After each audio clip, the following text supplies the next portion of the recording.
ವಿಧಾನಸಭಾ ಕ್ಷೇತ್ರದ ಆಕಾಂಕ್ಷಿ ಅಶ್ವಥ್ ನಾರಾಯಣ್ ಅವರ 49ನೇ ಹುಟ್ಟುಹಬ್ಬದ ಅಂಗವಾಗಿ ಬೃಹತ್ ಸ್ವಯಂ ಪ್ರೇರಿತ ರಕ್ತದಾನ ಶಿಬಿರವನ್ನು ಆಯೋಜಿಸಲಾಗಿದೆ.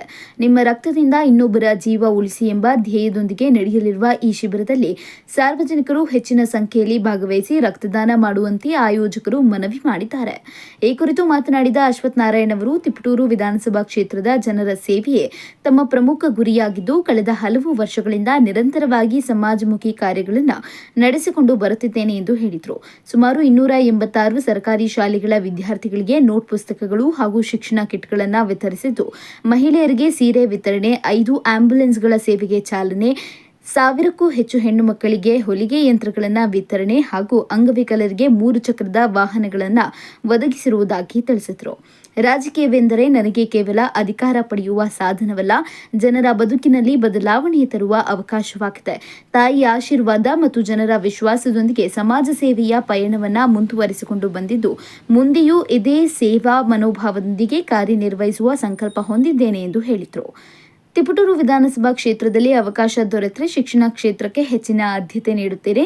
ಉತ್ತಮ ಗುಣಮಟ್ಟದ ಶಿಕ್ಷಣಕ್ಕಾಗಿ ಮೆಡಿಕಲ್ ಕಾಲೇಜು ಸ್ಥಾಪನೆಗೆ ಪ್ರಯತ್ನಿಸುತ್ತೇನೆ. ವಿದ್ಯಾರ್ಥಿಗಳ ದಾಖಲಾತಿ ಕಡಿಮೆಯಾಗುತ್ತಿರುವ ಸರ್ಕಾರಿ ಶಾಲೆಗಳನ್ನು ಅಭಿವೃದ್ಧಿಪಡಿಸಿ ಶಿಕ್ಷಣದ ಗುಣಮಟ್ಟವನ್ನು ಹೆಚ್ಚಿಸುವ ನಿಟ್ಟಿನಲ್ಲಿ ವಿಶೇಷ ಯೋಜನೆಗಳನ್ನು ಜಾರಿಗೊಳಿಸುತ್ತೇನೆ ಎಂದು ತಿಳಿಸಿದರು. ಮುಂದಿನ ದಿನಗಳಲ್ಲಿ ತಿಪಟೂರು ವಿಧಾನಸಭಾ ಕ್ಷೇತ್ರದ ಸಮಗ್ರ ಅಭಿವೃದ್ಧಿಗೆ ಶ್ರಮಿಸುತ್ತೇನೆ. ಜನರು ಸದಾ ನೆನಪಿಸಿಕೊಳ್ಳುವಂತಹ ಅಭಿವೃದ್ಧಿ ಕಾರ್ಯಗಳನ್ನು ಕೈಗೊಂಡು ಕ್ಷೇತ್ರವನ್ನು ಮಾದರಿ ಕ್ಷೇತ್ರವನ್ನಾಗಿ ರೂಪಿಸುವುದೇ ನನ್ನ ಗುರಿಯಾಗಿದೆ. ಅವಕಾಶ ದೊರೆತರೆ ಆ ನಿಟ್ಟಿನಲ್ಲಿ ಪ್ರಾಮಾಣಿಕವಾಗಿ ಕೆಲಸ ಮಾಡುತ್ತೇನೆ ಎಂದು ಅಶ್ವಥ್ ನಾರಾಯಣ್ ವಿಶ್ವಾಸ ವ್ಯಕ್ತಪಡಿಸಿದರು.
ತಿಪಟೂರು ವಿಧಾನಸಭಾ ಕ್ಷೇತ್ರ ಅಂತ ತಗೊಂಡಾಗ ಆಕಾಂಕ್ಷಿಗಳು ಸುಮಾರು ಜನ ಇದ್ದಾರೆ. ಇಂಡಿಪೆಂಡೆಂಟ್ ಆಗಿ ಸ್ಪರ್ಧೆ ಮಾಡಿದಂತವ್ರು ಸುಮಾರು ಜನ ಇದ್ದಾರೆ.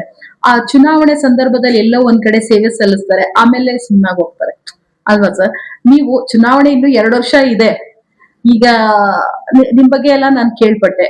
ಏನು ಈಗ ಹೇಳಿದ್ರಿ, 3 ಫಂಕ್ಷನ್ ನಾನು ಮಾಡೋದು, 3 ಫಂಕ್ಷನ್ ಹೆಸರಾಗ್ಬೇಕು, 30 ಫಂಕ್ಷನ್ ಮಾಡೋದ್ ಬೇಡ, 3 ಫಂಕ್ಷನ್ ಆಗಿ ಹೆಸರು ಮಾಡ್ಬೇಕು. ಏನೊಂದು ಗೃಹ ಪ್ರವೇಶ, 50ನೇ ವರ್ಷದ ಬರ್ತಡೆ, ಈ ರೀತಿನಲ್ಲಿ ಹೇಳ್ಕೊಳ್ತಾ ಬಂದ್ರಿ. ಈಗ ನೀವು ಎಷ್ಟು ಸರ್ಕಾರಿ ಶಾಲಾ ಮಕ್ಕಳುಗಳಿಗೆ ನೋಟ್ ಪುಸ್ತಕ ವಿತರಣೆ ಮಾಡುವಂತದ್ದು ಮತ್ತೆ ಸೀರೆ ಹಂಚೋದು ತಾಯಂದಿರಿಗೆ ಮಾಡ್ತಾ ಇದ್ದೀರಾ ಸರ್ ತಾವು? ಅಂದ್ರೆ ಯಾವುದೇ ರಾಜಕೀಯದ ದುರುದ್ದೇಶ ಅಲ್ಲ, ಅವತ್ತಿಂದನೂ ಮಾಡ್ಕೊಂಡ್ ಬಂದಿದ್ದೀರಾ ತಮ್ಮ ಸೇವೆ. ನಾನು ನಿಜಾನೇ ನಾನು ಜಿಲ್ಲಾ ಪಂಚಾಯತಿ ಹೊನ್ನವಳ್ಳಿ ಜಿಲ್ಲಾ ಪಂಚಾಯತಿಗ ಸೀಮಿತ ಅಲ್ಲಿಗೆ ಮಾತ್ರ ಕೊಡ್ಬೇಕು ಅಂತ ಅನ್ಕೊಂಡಿದ್ದೆ.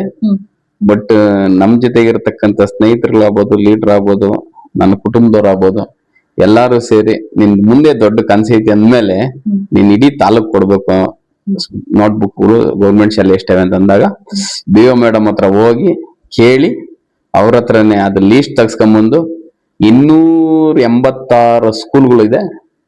ತಮ್ಗೆ ಸಂಬಂಧಪಟ್ಟಂತ ಎಷ್ಟು ಗ್ರಾಮ ಪಂಚಾಯಿತಿ ಅಟೆಂಡ್ ಮಾಡಿದೀರಾ ಸರ್? ಈಗಾಗ್ಲೇ ತಲುಪಿದ್ಯಾ ಸರ್ ಅದು? ಮೇಡಮ್ ಅವ್ರ ಇವತ್ತಿಗೆ 17 ದಿವಸ ಆಯ್ತು. 17 ದಿವಸದಲ್ಲಿ ಇನ್ನೂ 26 ಗ್ರಾಮ ಪಂಚಾಯತಿ ಕಂಪ್ಲೀಟ್ ಆಗಿದೆ. 31 ನಗರಸಭೆ ವಾರ್ಡ್ ಅಲ್ಲಿ ಕಂಪ್ಲೀಟ್ ಆಗಿದೆ. ಇನ್ನೊಂದೇ ಒಂದು ಸ್ಕೂಲ್ ಬಾಕಿ ಇದೆ, ಅದು ಇವತ್ತು ಮುಗಿಸವೆ. ಹಾಫ್ ಡೇ ಸ್ಕೂಲ್ ಇರೋದ್ರಿಂದ ಆಗ್ಲಿಲ್ಲ. ನಾಳೆ ಭಾನುವಾರ ಇದೆ, ಸೋಮವಾರ 10:30 ಓಪನ್ ಆದ್ರೆ 11:30 ಮುಗಿದೋಗ್ತದೆ. ಅದನ್ನ ಕಂಪ್ಲೀಟ್ ಆಗ್ತದೆ. 17 ದಿವಸದ ಕಾರ್ಯಕ್ರಮ ಸೋಮವಾರಕ್ಕೆ ಮುಕ್ತಾಯ ಆಗ್ತದೆ. ಹಂಗಾಗಿ 15,000 ಮಕ್ಕಳಿಗೆ ನೋಟ್ಬುಕ್ ಕೊಟ್ಟಿದೀವಿ. ನಂದು ರಾಜಕಾರಣ ಅಲ್ಲ, ನನಗೆ ಯಾಕಂದ್ರೆ ಸಣ್ಣ ಹುಡುಗನಾಗಿಂದ ಒಂದು ಗುರಿ ಇಟ್ಕೊಂಡ್ ಬಂದಿದ್ದೀನಿ. ಆ ಗುರಿನ ಸಾಧನೆ ಮಾಡಕ್ಕೆ ನನಗೆ ಆ ತಾಯಿ ಚಾಮುಂಡೇಶ್ವರಿ, ಸಿಗಂದೂರು ಚೌಡೇಶ್ವರಿ ಅನುಗ್ರಹ ಐತೆ. ಅದನ್ನ ಮಾಡ್ತಾ ಇದೀನಿ. ಈ ಸತಿ ಮಾತ್ರ ವಿಭಿನ್ನವಾಗಿ ಅವೆಲ್ಲ ಮಾಡಿದ್ವಿ. ಹಿಂದೆ ನಮ್ಮ ಒಬ್ಳಿಗೆ ಮಾತ್ರ 5 ಜಿಲ್ಲಾ ಪಂಚಾಯತಿ ವ್ಯಾಪ್ತಿಗೆ 5 ಆಂಬುಲೆನ್ಸ್ ತಂದು 5 ಆಂಬುಲೆನ್ಸ್ ಕೊಟ್ಟಿರೋದು ನಿಜ ಉಂಟು. 1000 ಜನ ಹೆಣ್ಮಕ್ಳಿಗೆ ವಾಲ್ಗಿ ಮಿಷಿನ್ ಕೊಟ್ಟಿದ್ದೀವಿ. ಆಮೇಲೆ 7-8 ಜನ ಅಂಗವಿಕಲರಿಗೆ 3 ಚಕ್ರದ ವಾಹನ ಕೊಟ್ಟಿದೀವಿ.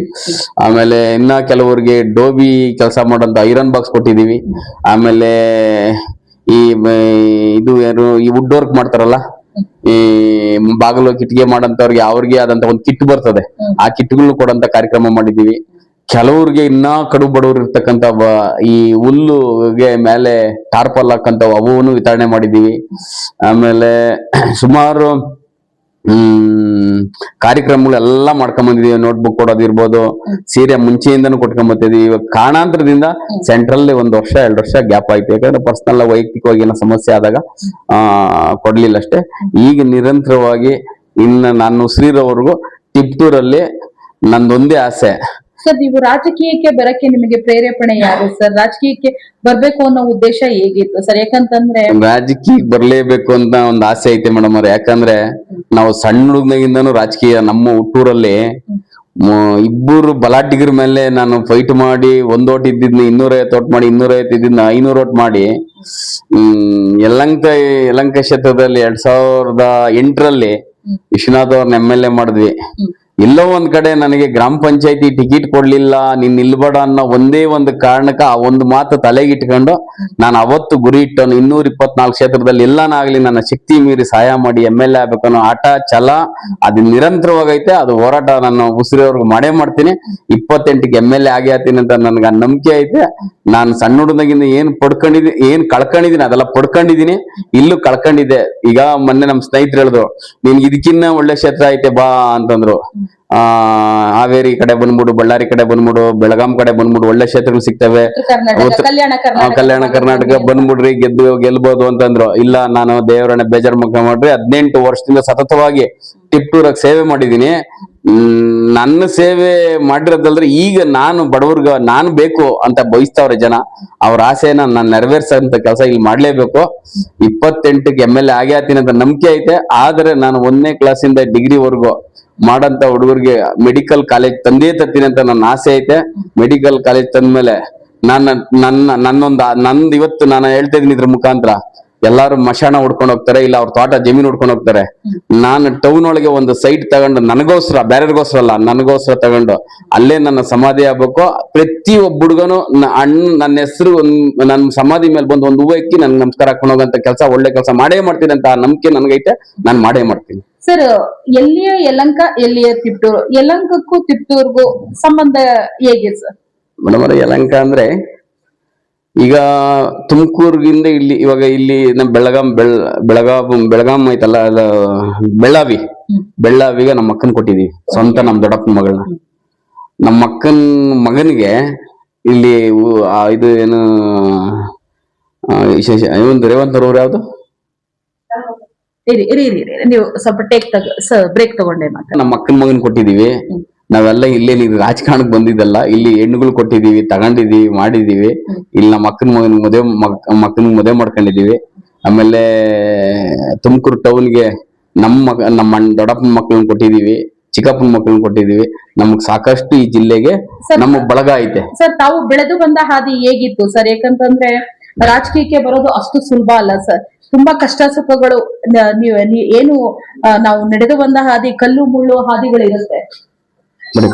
ಹಾಗಾಗಿ ತಾವು ಇಟ್ಟಂತ ಹೆಜ್ಜೆ, ನಡೆದು ಬಂದ ಹಾದಿ ಹೇಗಿತ್ತು ಸರ್? ಸುಗಮವಾಗಿತ್ತ? ಮೇಡಮ್ ಅವರ, ನಾನು ಸಣ್ಣ ಹುಡುಗನಾಗಿಂದನು ಬಹಳ ಕಷ್ಟನೇ ಪಟ್ಟಿದ್ದೀನಿ, ಸುಖ ಇಲ್ಲೇ ಇಲ್ಲ. ಯಾಕಂದ್ರೆ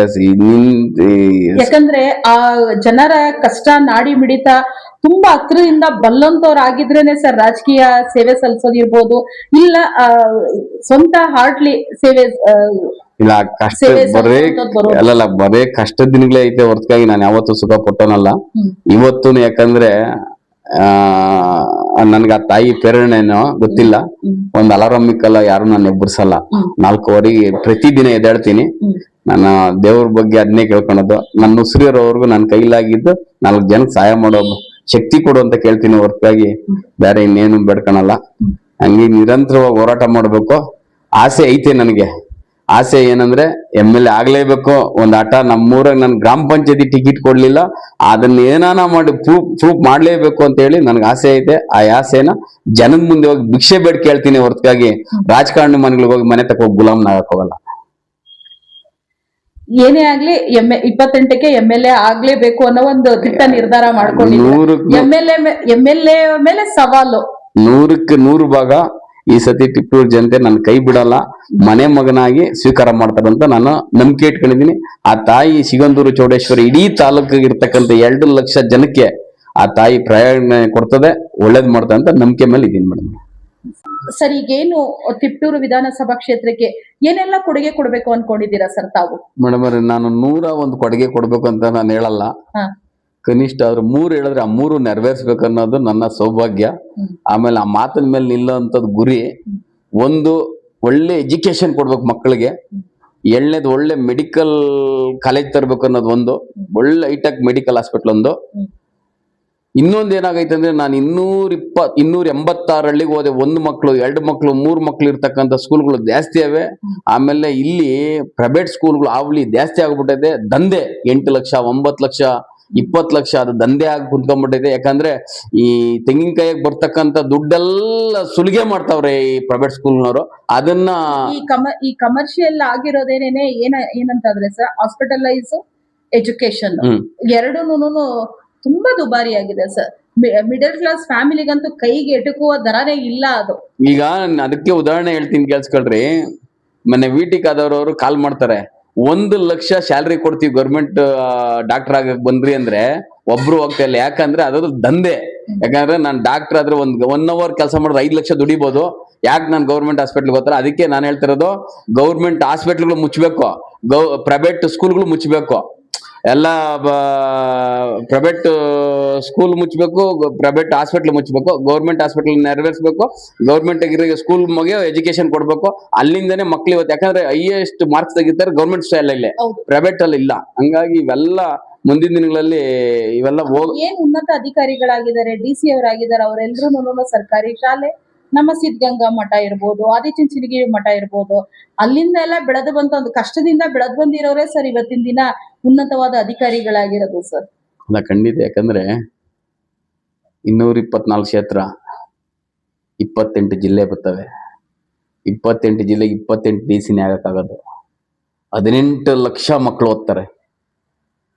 ಹಂಗಾಗಿ 28 ಜನ ಗೌರ್ಮೆಂಟ್ ಶಾಲೆಗೆ ಆಶ್ರಮದಲ್ಲಿ ಓದಿರೋಂಥ ಮಕ್ಕಳೇ DC AC ಒಳ್ಳೆ ತಹಸೀಲ್ದಾರರು ಆಗ್ತಿರೋದು. ಯಾಕಂದ್ರೆ ಹೈಟೆಕ್ ಸ್ಕೂಲ್ ಓದಂತ ಮಕ್ಕಳಿಗೆ ಅಲ್ಲಿ ಹೈಟೆಕ್ ಆಗಿ ಅಲ್ಲಿ ಆ ತರನೇ ಆಗಿ ಆ ಕಾರ್ ಮೇಲೆ ವ್ಯಾಮೋಹ, ಇನ್ನೊಂದ್ರ ಮೇಲೆ ವ್ಯಾಮೋಹ ಓದೋದ್ರ ಬಗ್ಗೆ ಗಮನನೇ ಕೊಡಲ್ಲ.